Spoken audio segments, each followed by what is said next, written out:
na ang Biblia dapat talaga nating paniwalaan. Kapani-paniwala po ang Biblia, mas advance siya kaysa sa siyensya. Ito po ang pakikipag-usap ng Diyos sa taong sinauna. Sa Kapitulo 17 ng Henesis, kausap po ng Diyos si Abraham. Ang sabi ng Diyos kay Abraham ito, 17 Gs. Ito ang aking tipan na inyong iingatan sa akin at sa inyo, at ng iyong binhi pagkamatay mo. Tutuliin ang bawat lalaki sa inyo, at kayo'y tutuliin sa laman ng inyong balat ng masama, at ito ang magiging tanda ng aking tipan sa inyo. At ang may 8 araw ay tutuliin sa inyo, ang bawat lalaki sa buong kalahian ninyo, ang ipinanganak sa bahay, o ang binili ng salapi sa sino mang taga-ibang lupa na hindi sa iyong lahi. Yan. Ang tipan ng Diyos kay Abraham, kasi nung araw po, yung mga hindi naglilingkod sa Diyos, hindi po sila mga tuli, tawag sa atin sa Tagalog, supot. Pero nung tawagin ng Diyos si Abraham, sa kanya manggagaling yung lahi ng Diyos na Israelita. Ang gusto ng Diyos, si Abraham maging tuli at pati yung kanyang mga anak.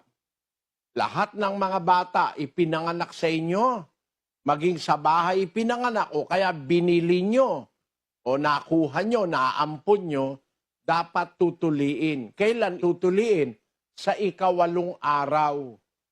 Mula sa pagkapanganak, tutuliin sa 8 araw. Ginawa rin ito kay Kristo. Kasi nauna si Abraham Nang ipanganak ang Panginoon Kristo, tinuli rin siya sa 8 araw. Basahin natin ang 2:21 ng Lucas. At nang makaraan ang 8 araw upang tuliin siya, ay tinawag na Jesus ang kanyang pangalan, na siyang itinawag ng anghel bago siya ipinaglihi sa tiyan. Kaya si Kristo, ang ating Panginoon, ang magkatawan tao, tinuli rin siya. Mga kapatid. Bakit? Utos ng Diyos yung kay Abraham. Tutuliin ang bawat lalaki pagkapanganak sa 8 araw. Alam niyo ang natuklasan ng siyensya nitong ating panahon? Ito po, natuklasan lang 1935. 3,000 taon nang nasa Biblia, mahigit, ang bata tinutuli pag 8 araw. Pero ang natuklasan ng siyensya, 3,000 taon pagkatapos, babasahin po natin sa inyo. Siguro yung nakakaintindi ng English ay maintindihan nyo agad. Pero itatranslate po natin sa Tagalog. Ito muna ang ating basahin sa English. In 1935, Professor H. Dam proposed the name vitamin K for the factor in foods that help prevent hemorrhaging in baby chicks. We now know vitamin K is responsible for the production by the liver of the element known as prothrombin. If vitamin K is deficient, there will be a prothrombin deficiency and hemorrhaging may occur. Oddly, it is only on the 5th through the 7th days of the newborn male's life that vitamin K produced by bacteria in the intestinal tract is present in adequate quantities. Vitamin K coupled with prothrombin causes blood coagulation, which is important in any surgical procedure. Holt and McIntosh, in their classic work, Holt Pediatrics, observed that a newborn infant has peculiar susceptibility to bleeding between the 2nd and 5th days of life. Hemorrhages at this time, though often inconsequential, are sometimes extensive. They may produce serious damage to internal organs, especially to the brain, and cause death from shock and exsanguination. Tingnan niyo ito, mga kapatid. Kaya pala ang sabi ng Diyos sa Biblia, tutuliin ang bata sa 8 araw. Delikado pala yung pagtutuli bago ang 8 araw. Bakit? Wala pa kasing naipoproduce ang bata na prothrombin at saka vitamin K. Yun pong vitamina K at saka yung prothrombin, ipinoproduce po yun ng ating katawan. Yung prothrombin, pinoproduce yun o ginagawa yun ng ating atay. Yun namang vitamin K, napoproduce po yan sa ating intestinal tract. Yung lahat ng bituka natin, pag dumaan doon ng mga pagkain, yung chemical reaction, nakaka-produce yun ng vitamin K.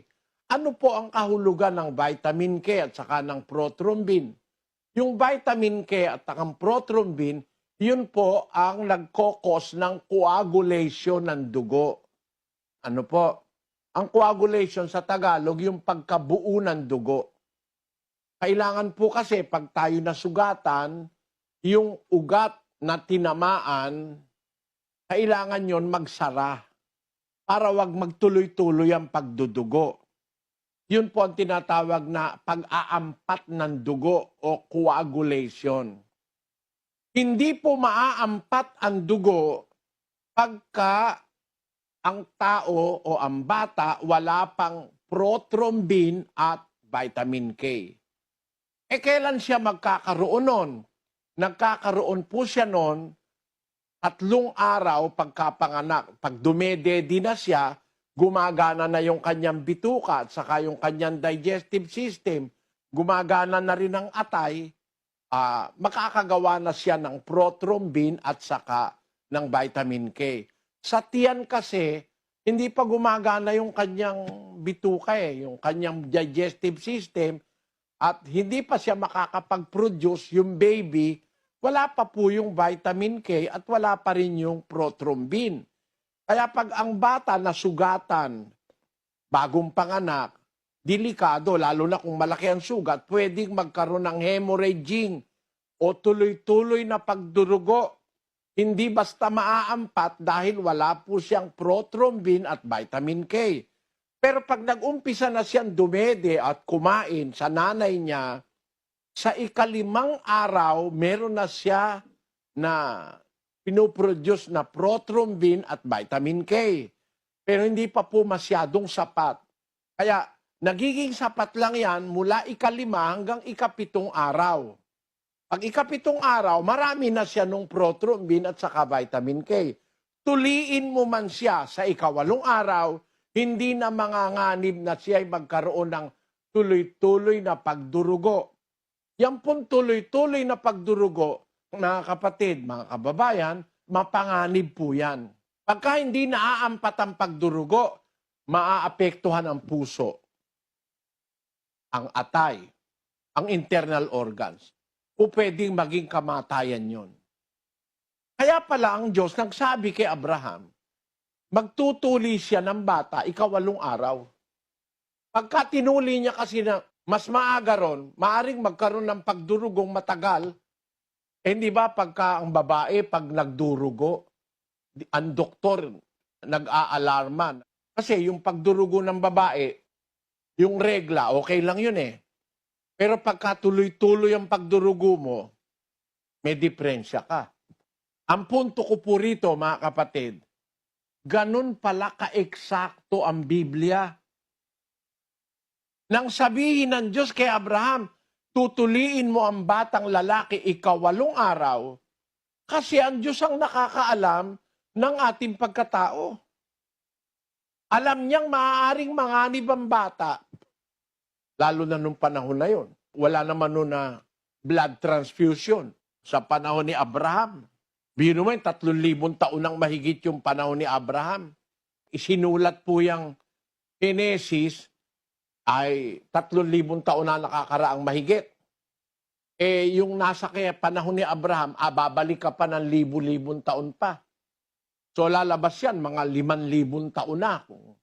Mula noon hanggang ngayon. Bago natuklasan ng tao, noong 1935 lang, na tamang-tama pala talaga ang Biblia. Sabi ko, nang mabasa ko itong pag-aaral nilang ito, yung prothrombin at saka vitamin K,